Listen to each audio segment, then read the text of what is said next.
And so the Bible says when Isaac recognized that the season of feast was ending, he told Esau. Remember, he didn't tell Jacob, but it was Jacob that got it. Though he told Esau, Esau had the privileged information, but Jacob got the blessing. Why? Let me tell you why.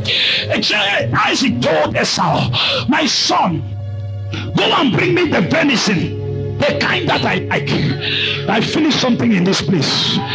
This is more than prophecy, sir. I'm telling you, this is more than prophecy, because I'm preparing the church for what is coming on Friday. So the Bible says, Isaac, watch this, he said, go and bring me venison, kind that I like. Number one, it means that Esau has been sowing seed to Isaac. He has been sowing the seed of venison to Isaac. Isaac is familiar with the seed of Esau. But the time comes where Isaac is saying to Esau, this time around, this seed, even though he has the same name, but this one is to dive into a possibility, is to enter a new season. I have eaten your venison before, not when I was ready to bless, but now I am ready to bless. This particular venison, Esau would have told Isaac, but Papa, I've been giving you seed before. Papa, I've been sowing before. Let me advise you, don't let the devil deceive you in the day of your visitation to tell you that you have been doing it before. Do it one more time. Come on, look, I said, do it one more time. So you have been praying, nothing has happened. Pray one more time. You have been dancing, nothing happened. Dance one more time. You have given, nothing changed. Give one more time. There is one more venison to give Esau.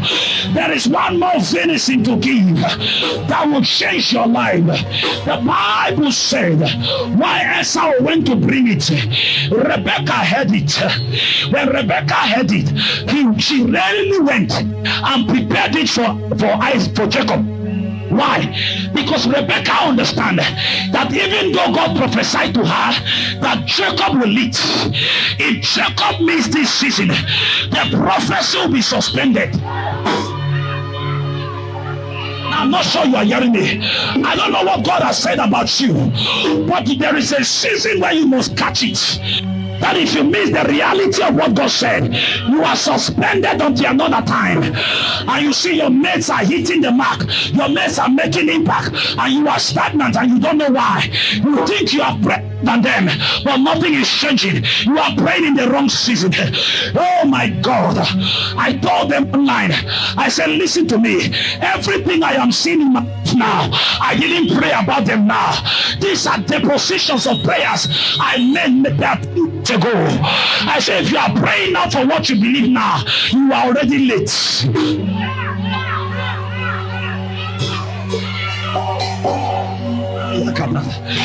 Listen to me, if you are praying now for what you are believing God for now, if it is now you are praying for your husband, it means you have 5 years to get married. If it is now you are praying for a car, you still have time to get it. Because the distance between earth and heaven is far. You've got to send your prayer ahead of time.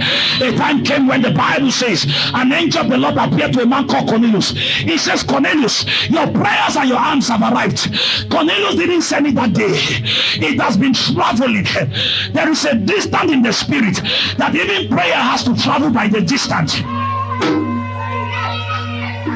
That's why I tell people that God answers all prayer. The challenge is that some prayers are still on their way.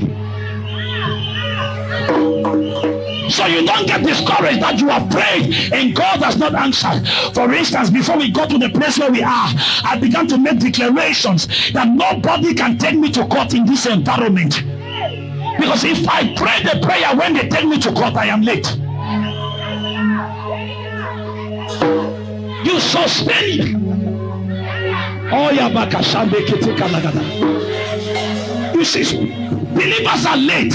There are many believers who are late. They are behind schedule. You are praying now. You are fasting now for your husband. Fasting for things now. And God is saying, my daughter, I have heard, but this one will be answered in 2023.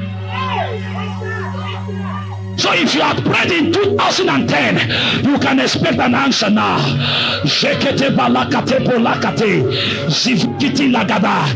here have prayed before now? Who here have prayed before now? I came to announce to you the answer to your prayer is here. Amen. I said the answer to your prayer is here. Amen. The louder your amen is, you I'm talking to. Amen. So Jacob was assisted by Rebekah.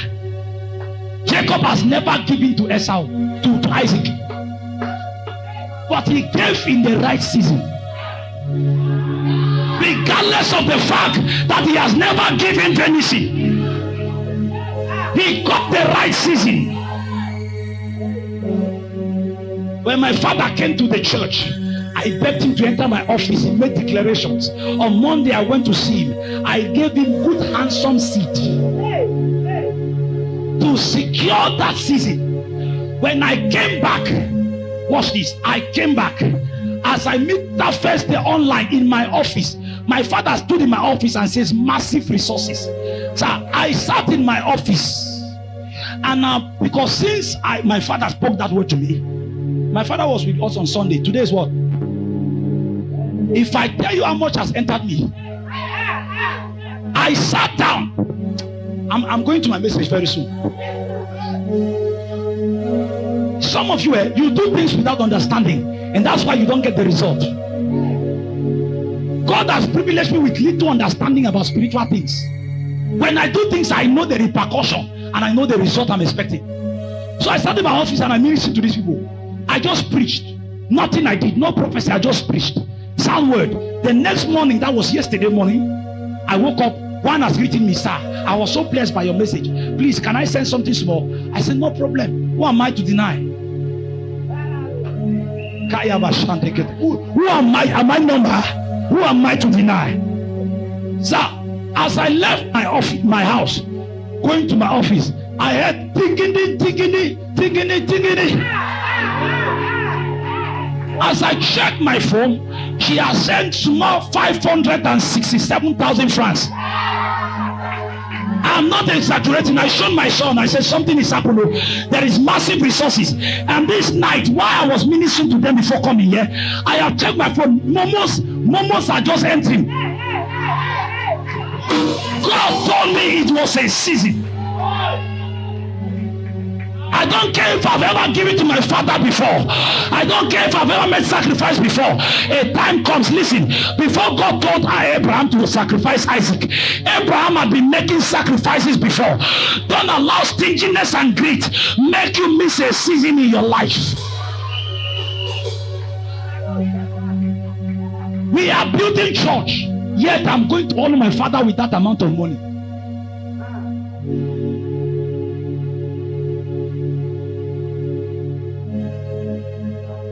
If I close now, sir, today is good.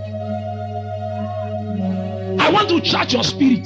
Stop taking this meeting casually. Every time a season comes on you, sir, if you don't know how to make the necessary sacrifice, you miss it. Before you ask God to change your season, be ready to sacrifice something. Jacob said, I won't let you go until you bless me. Say, okay, there must be an exchange. Because in the spirit, you cannot enter a dimension without exchange. No matter the intentions of God, man must do something for God to do what he intends to do. When Noah was to change season after the flood was over, Noah understood. There was no preacher to tell him, nobody told him, but God was expecting a smell from humanity.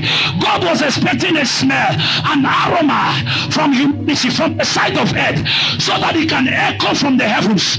And Noah understood the seasons, and Noah placed a sacrifice on the altar. Do you understand what I'm preaching about? Noah placed a sacrifice on the altar. When God cemented it, the Bible says God spoke. I will never again curse the earth. And it was the destiny of Noah. The name Noah means lifter of curses. was his destiny to lift up the curse from the earth. His reassignment was not to free people from the flood. His reassignment was to lift the curse from the earth. So he had to survive the flood so that he can fulfill his assignment. There are some of you have survived coronavirus so that you can fulfill an assignment. But if you think that survival was your assignment, you make a mistake. Noah, survival was not your mission. Survival was not your assignment. You had to survive because God is counting on you to cause him to uplift the curse. He wants to uplift the curse, but he's too just to do it without a sacrifice. So God waits for Noah. That is why once Noah offered the sacrifice, he became a drunkard. He has fulfilled his purpose. He has fulfilled his assignment.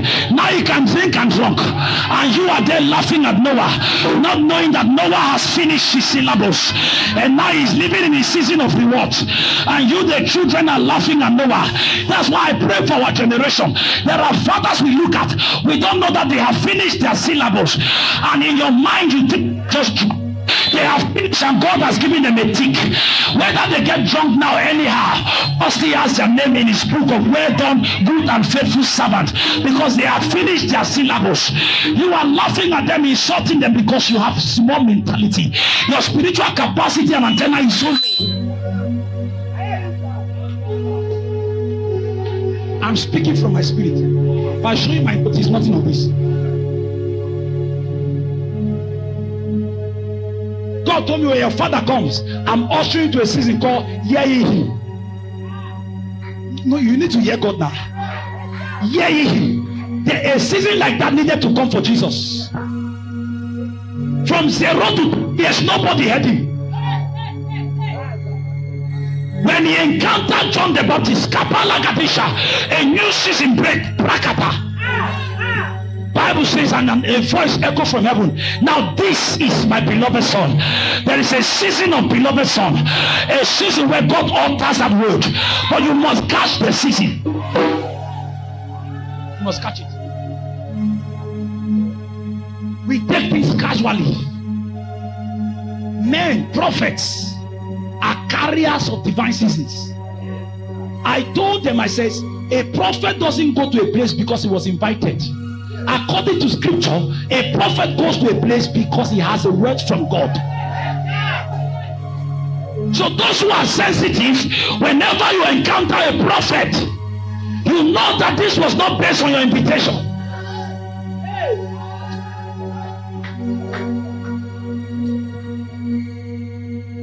This wasn't based on your invitation. That's why I'm surprised. Why are other members of church? Why are they not here? They don't understand seasons and times. Now, imagine you is hearing this preparation. Now, when our Father comes, you know that your response will be different from those who didn't hear what I'm saying now. So even the season of their preparation, they have missed it because in life there are 3 seasons. How many seasons? There are 3 seasons in everybody's life. There is what I call the morning season, then the afternoon season, then the night season. The morning season starts from 0 to 30 years. In between 0 to 30 years, you don't know what you are called to do. You are behind schedule. Some of you are 40 and you are still arguing God. At the age of 12, listen to me, I told them, listen, if from 0 to 12 years you don't know your purpose, you are nothing good has happened to you, it's your father's fault. But from 12 years to 30, it's your fault. From the age of 12, you've got to start taking responsibilities to make investments, because in the morning seasons of your life, it's called the preparatory season. It's a preparatory season of your life. This is when you invest in yourself. This is when you develop capacity. This is when you come under mentorship. And thus, everyone I know, everyone that has created impact in a generation was somebody who understood their morning seasons and took advantage of it and came under mentorship. Because in the morning season of your life, where you are supposed to be is not on the altar, it's not on the platform. You are supposed to be under mentorship. I'm talking about Samuel under Eli, because he understood that he was supposed to be a great prophet. So in the morning seasons of his life, he's supposed to sit down, not prophesy. The challenge is that many of us in our morning seasons, we are trying to prophesy, and when they stop us from prophesying, we think that they are wicked. No, you are doing the right thing at the wrong seasons. That's why you are creating confusion in church. It's not that we don't want you to prophesy. A time comes when somewhere is supposed to be quiet. If Samuel's words will not fall to the ground in the morning seasons of his life, he should not prophesy. Hold your words. Develop capacity before you speak.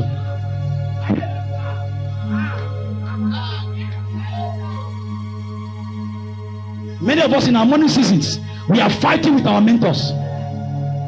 So what I'm saying is very serious. It has shocked Cameroon Church. What's about David Oyedepo? In their morning seasons, they were rushing for mentorship. They were rushing everywhere. Papa Idaosa is there. Everywhere Papa Agin is there. They were rushing for mentorship in the morning hours of their lives. While their friends were trying to eat it, they called them stupid. Why are you following men? Why are you running after men? You don't know they were making investment in their morning seasons. Because the worst thing that can happen to you is to arrive a season unprepared. Yes. Because I will tell you the afternoon season. Can I tell you about the afternoon season? And then we can close. Okay, then I'll tell you the evening season plus the night season. Everything.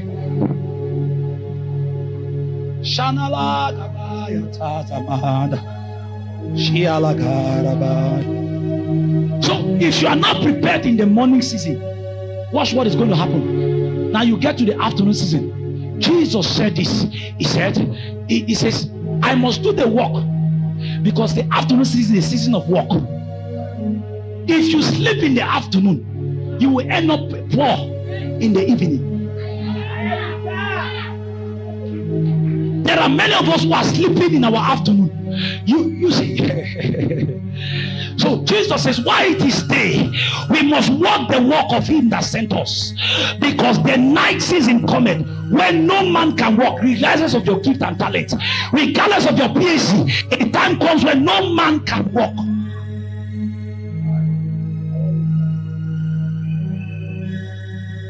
What I'm giving you, if you take it seriously, your life has changed.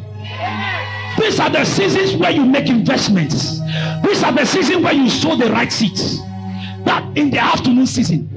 Because let me tell you how the afternoon season begins. Can I tell you? The afternoon season begins with temptation. And if you were not prepared in the morning season, you won't cross the first quarters of the second season.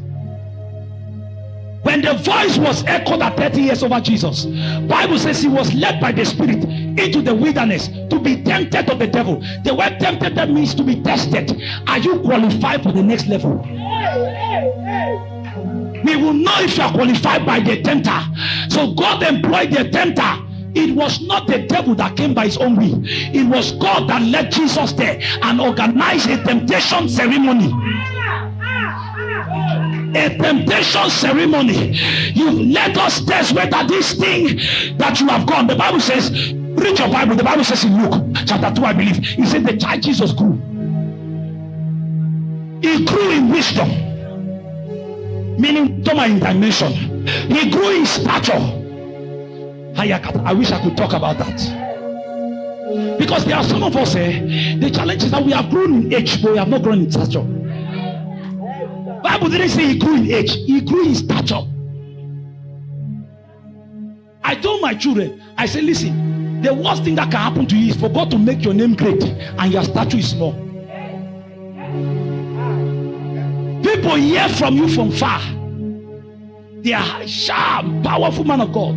When they come close, you don't resemble the voice and the impact they are hearing. When we talk of stature, we are talking about exploit on ground. So I told them, I am fixing my office in the capacity of my name. These are things that fathers have understood. We think it's a waste of investment. I know what season I am. Sir, there is somebody you pray for, they receive miracle in the crusade. Then they say they want to come and see you. They come to your church and they change their mind. Because the place where you are Your statue does not resemble the anointing. See, our Father in the Lord caught this thing long before we. He raised his statue very early. Very early, he set a standard. We are joking, you think it's humility.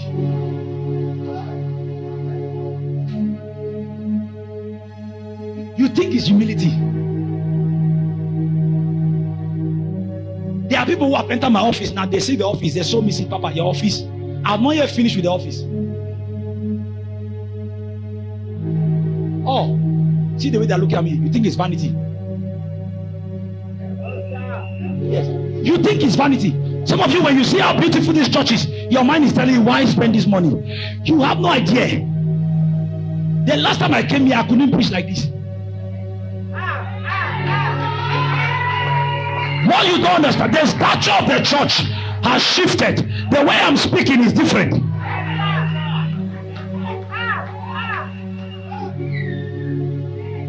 Bible says he grew in the morning season.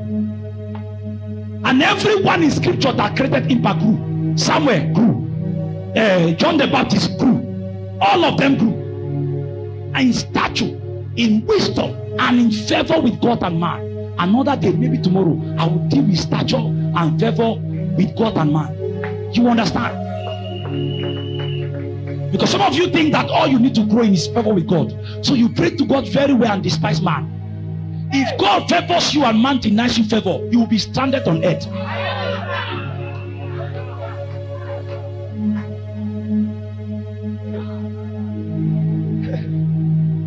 So he grew. Now, in the afternoon season, when the voice came, bam, he was led to be tested. And now there are 3 temptations you should get ready in your afternoon season. Number 1, if you are the Son of God, Matthew chapter 4 from verse 1. If you are the Son of God, turn this stone into bread. And here is where many of us fail. Let me advise you, under no circumstance should you turn your stone to bread. Yes. The enemy will come and tell you, man of God, you have been preaching this is 5 years, church has not grown. 10 stones into bread. Don't do it. You are not yet married. You are getting to your 40s. 10 stone into bread. I told them, I said, listen, if you turn stone to bread, by the time you eat it, it will turn stone back in your stomach. Don't you dare. Sister, it is better to wait than to marry a stone. Don't turn your stone into bread. Are you hearing what I'm saying? I had better wait than to marry a stone, because God has the capacity to produce manna from heaven. Don't turn your stone to bread. Yes. I told my children, I said, watch. Within the space less than 1 year, there is what we call, is it dramatic or which one is faster?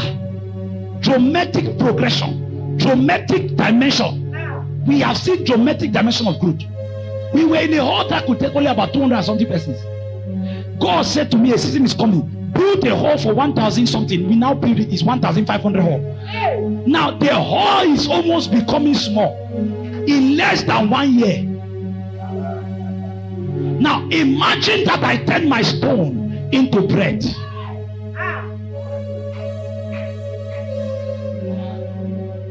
There is a bamboo.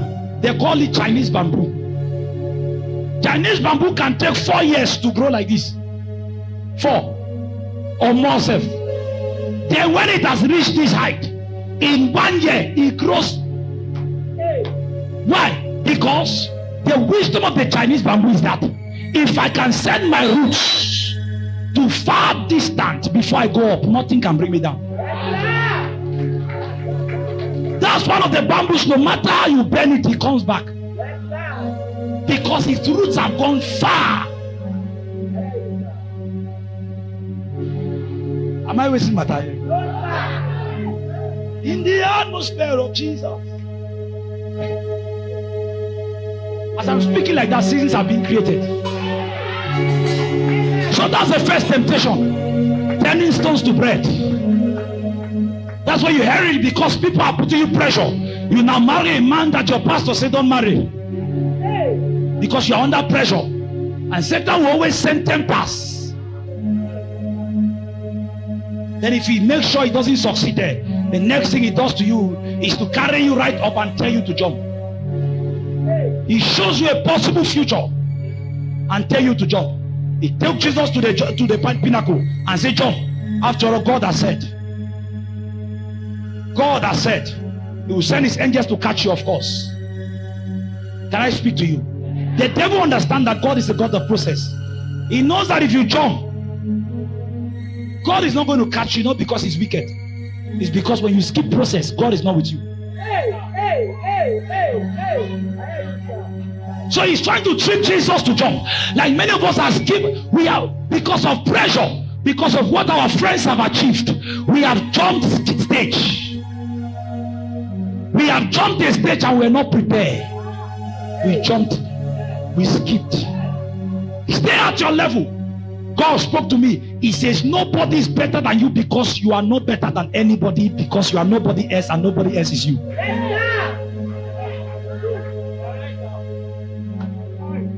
So I humble myself. If you want to sit down, sit down. Yes. The next temptation that he gives you, hear this and hear it very well. If he ensures and sees that you are not captured in the first, you cannot turn your stone to bread. Number two, he sees that you did not jump. Number three, he will introduce you to what I call alternative destiny. He says, okay, sir, we understand that you came to collect the kingdom. You came to collect power and glory. All right, see power and glory here. Just bow and collect it. I call it alternative destiny. There are many people who are fulfilling their alternative destinies.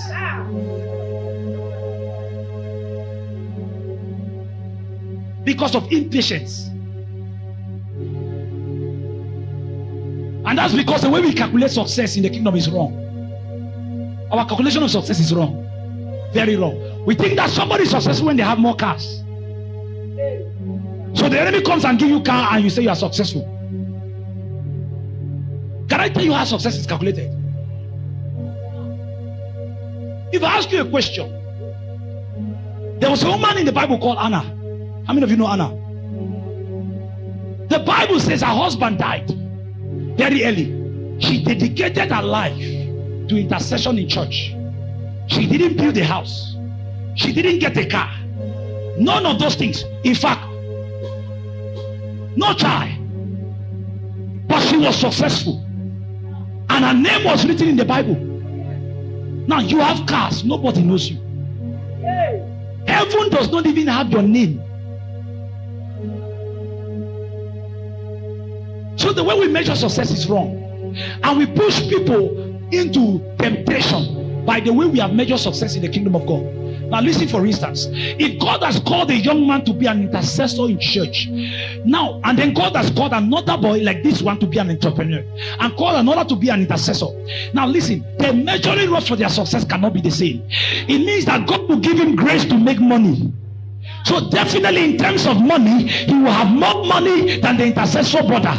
But that doesn't mean he's more successful than the intercessor brother, because in terms of prayer, the intercessor brother carries weight. And it is the prayer of the intercessor brother that is sustaining the entrepreneur brother. And if the entrepreneur brother understands that his success is connected to the intercessor brother, what he will do is that he will carefully sow into the intercessor brother, so that the intercessor brother sows into him in the spirit, in the place of prayer.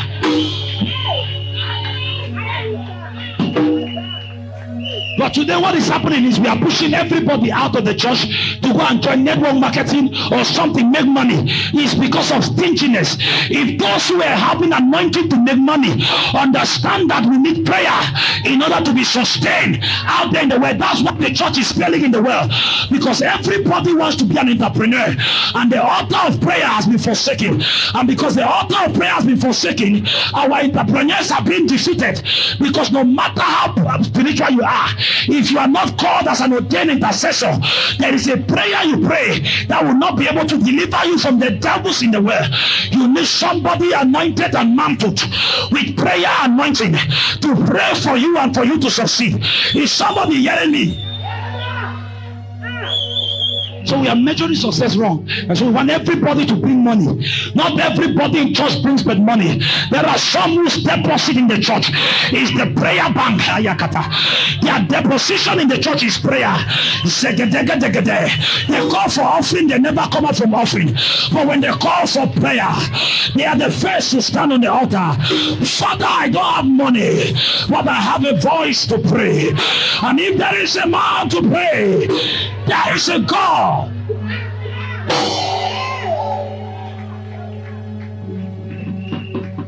You are measuring things wrongly. I love the word of God, sir. I love it. I'm measuring things differently.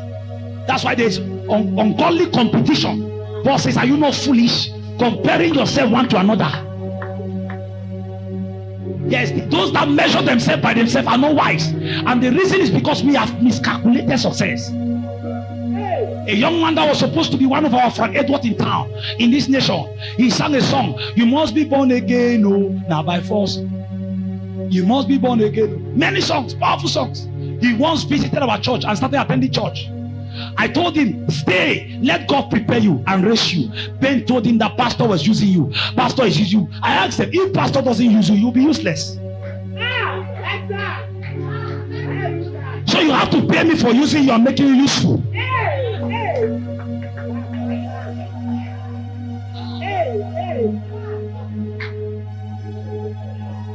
They are using people in this church. They are using people in this church. Go somewhere, people are praying for to be used.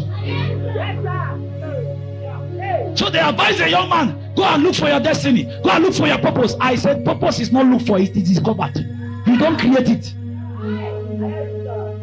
The guy left and went to America. The next time they showed me a song he was singing, he was with girls naked on the bed, talking a language of the Babylonians. And that's how he's shining outside of his destiny, shining in alternative destiny. With naked, he has made it. That's why I pray for our young musicians. Don't follow those patterns. Don't follow those patterns. In the morning seasons of your life, sit down in church. You are looking at sinners in the afternoon season. Frank Edward in the afternoon season. In the morning season of Frank Edward, like he was playing piano for Sinach. You are praying for who? Even backup you can't do. God said to me, anybody you put on the altar unprepared, be ready to suffer the shame they bring to you. Be ready. Don't pity them to put them on the altar.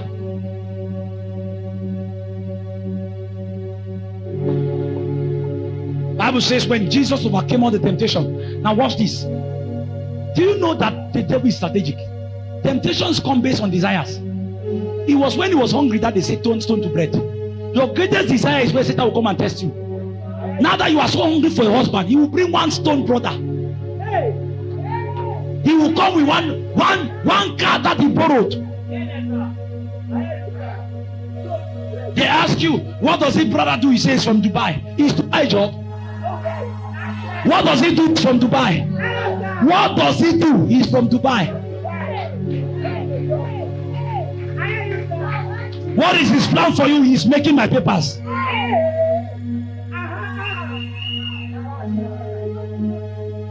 Because it is your greatest desire. You must marry. You must marry. Every prayer point, you must marry.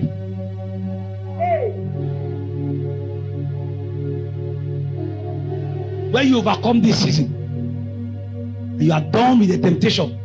Bible says when Jesus was coming down from the temple, power of God was present. News about him. He went abroad. He has not yet preached. Seasons. God multiplies your influence without your effort. So you and I know when we used to preach and go back and cry. I don't go for crusade. I pay transport, carry somebody there. Whether who send me to carry a protocol there, no, I don't know. It's a time in your life you go alone. Because what thing they will give you, instead of taking care, you have to now share with protocol. I went for the program. I preached first day, preached second day. The third day they say no, they are calling for a bigger prophet to come and preach. I said no problem. The bigger prophet came. Talk, atmosphere became dry. Nothing was moving. They thought he was going to raise money. Because they told me to raise money on the third day. I said I won't raise it. Because God didn't lead me to do it. So when the guy came, he struggled. The money didn't come out. Money didn't come out. So I was sitting down. My resident pastor, now Pastor PK, they were the ones who organized the crusade. As the thing was tight, the man of God himself, he understood that matters have gone beyond control. He just left the mic and went down. My son now just went and took the mic and said, let us now welcome the prophet of the night. I was not in the schedule. They welcomed me and they said, he just called my name. Shame to I cannot stand, I cannot sit down there.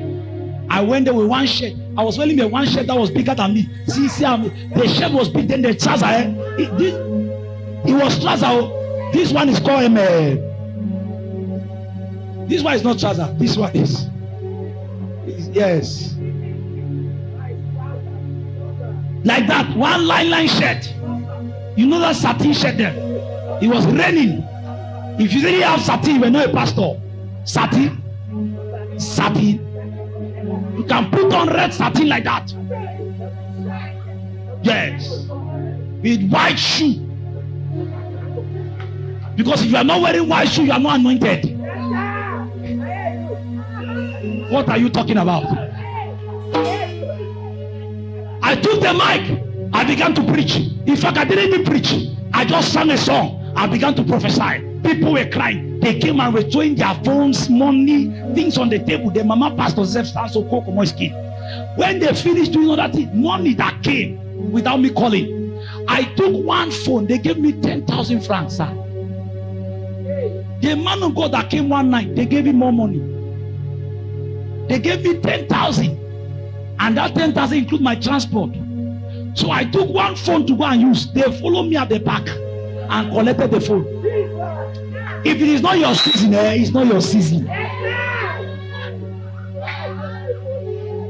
I stood at Boya Road Park and looked up and looked down. I said, my Father, have mercy on me. Is this how my life will end?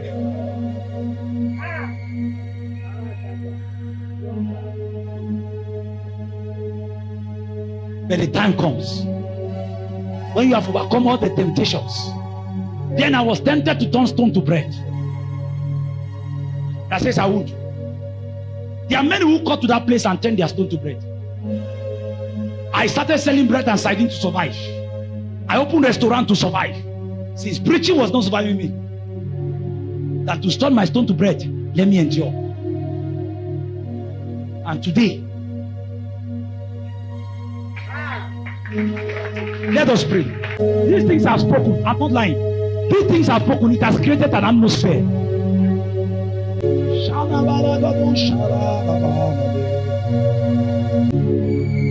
But I'm sure you have been blessed by the word.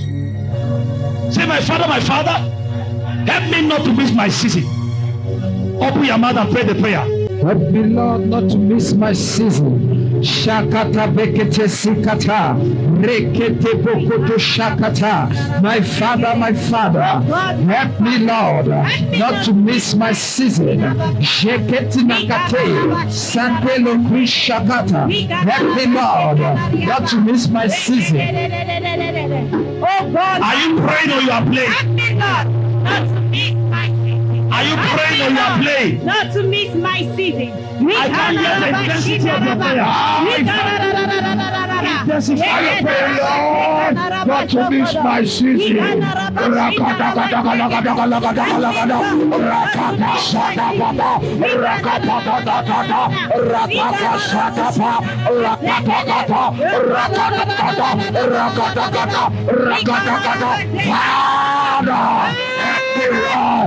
not to miss my season.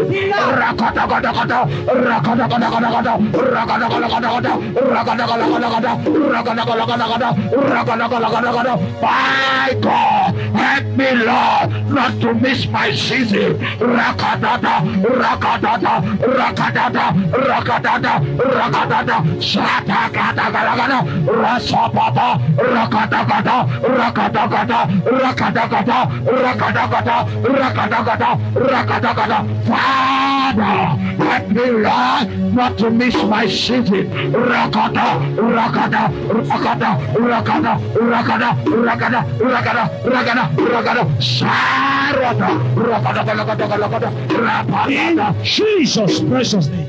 Amen.